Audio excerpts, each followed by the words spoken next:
कहानी छोटी नंद का हिस्सा। रचना आज बहुत खुश थी क्योंकि उसके पति रवीन से आज उसने बड़े दिनों के बाद एक बात मनवा ही ली थी। वह अपने भाई किशन के घर कुछ दिन के लिए जाना चाहती थी, लेकिन रवीन हर बार मना कर देते थे। आज रचना ने सुबह जल्दी उठकर रवीन के लिए नाश्ता बनाया, उसके बाद उनका लंच पैक कर दिया।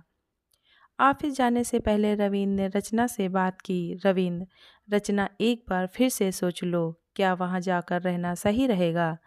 रचना, आप भी पुरानी बात लेकर बैठ गए। उसके लिए भैया ने माफ़ी मांग तो ली थी, अब वो इतने प्यार से बुला रहे हैं तो हमें भी सब कुछ भूल कर आगे बढ़ जाना चाहिए। रवीन, ठीक है, जैसी तुम्हारी मर्जी, लेकिन मैं वो सब कुछ नहीं भूल सकता। रचना, ठीक है, इस बार जाने दीजिए। यदि मुझे अच्छा नहीं लगा तो आगे वे अपने रास्ते, मैं अपने रास्ते।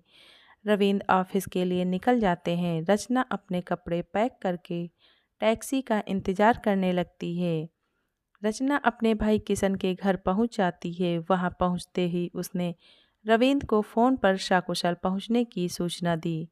रचना का भाई किशन, उसकी पत्नी राधा और उनका बेटा प्रतीक तीनों ने रचना का स्वागत किया।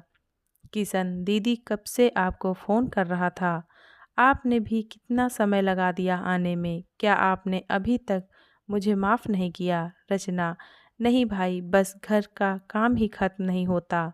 अब भी बड़ी मुश्किल से फुर्सत मिली है। और हाँ, पीछे जो हुआ मैं भूल चुकी हूँ, तू भी भूल जा। राधा, दीदी हम तो आपसे नज़रें भी नहीं मिला पा रहे थे, फिर इन्होंने ही आपको फ़ोन किया। आपने आने के लिए हाँ की, तभी हमारी जान में जान आई। रचना, अरे भाभी, आप भी क्या सब लेकर बैठ गई? आप तो बस एक कप गर्मा गर्म चाय पिला दो। राधा चाय बनाने चली जाती है। प्रतीक, बुआ जी आप कितने दिनों तक रहेंगी? किशन, चुप बदमाश, यह मेरी बहन का घर है, जब तक मन करेगा रहेगी। चल भाग यहाँ से। रचना, अरे बच्चे को क्यों डांट रहा है? बेटा, मैं एक सप्ताह तेरे साथ ही हूँ, तू मुझे अपना कमरा नहीं दिखाएगा?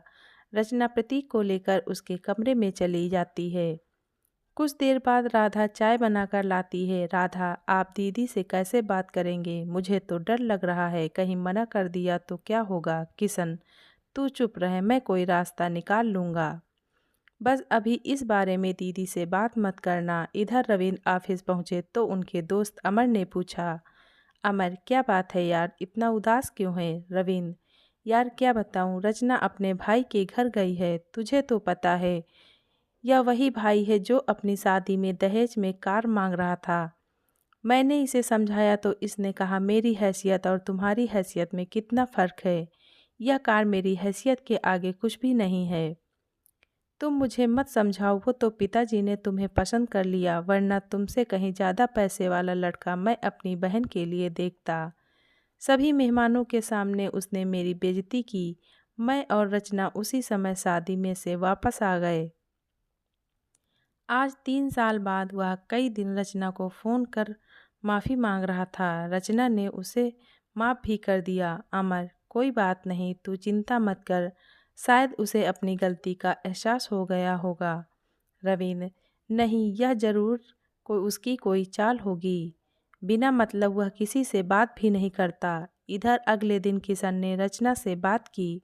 किशन, दीदी मेरे व्यापार में बहुत घाटा चल रहा है, इसलिए हम वो पुराना पुश्तैनी मकान बेचना चाह रहे हैं। आप बस इन पेपर पर साइन कर दीजिए। रचना, लेकिन वहाँ तो माँ रहती है। किशन, वो माँ तो वृद्धाश्रम चली गई। रचना, क्या तूने माँ को वृद्धाश्रम भेज दिया? किशन, हाँ, यह मकान मैं अपनी पत्नी के नाम करना चाहता हूँ। आप बस इन पेपर पर साइन कर दीजिए। रचना, नहीं, यह नहीं हो सकता, तुझे वृद्धाश्रम से माँ को घर लाना होगा। उनके मरने के बाद ही यह मकान बिक सकेगा। किशन, मैं इतने दिनों से तेरी खुशामद कर रहा था ताकि तू अपना हिस्सा छोड़ दे, और तू नखरे दिखा रही है। रचना, मेरे पति ठीक कहते थे, मुझे उनकी बात मानकर यहाँ आना ही नहीं चाहिए था। यह कहकर रचना घर से बाहर निकलकर सीधे पुलिस स्टेशन पहुँच जाती है। वहाँ वह सारी बात बता देती है। वह रविंद्र को भी फ़ोन करके वहीं बुला लेती है। पुलिस किशन को पकड़ लेती है। रचना, देखा अपनी बदमाशी का नतीजा, अब तू रहेगा जेल में और तेरे कर्मों की सज़ा तेरे बच्चे को भी मिलेगी। रविंद्र, रचना इसे माफ़ कर केस वापस ले लो। रविंद्र के बहुत समझाने पर वह मान जाती है। किशन, जीजा जी मुझे माफ़ कर दीजिए, मैंने आपका बहुत अपमान किया है। रविंद्र, ठीक है, लेकिन पहले अपनी माँ को वृद्धा आश्रम से लाकर अपने साथ रखो।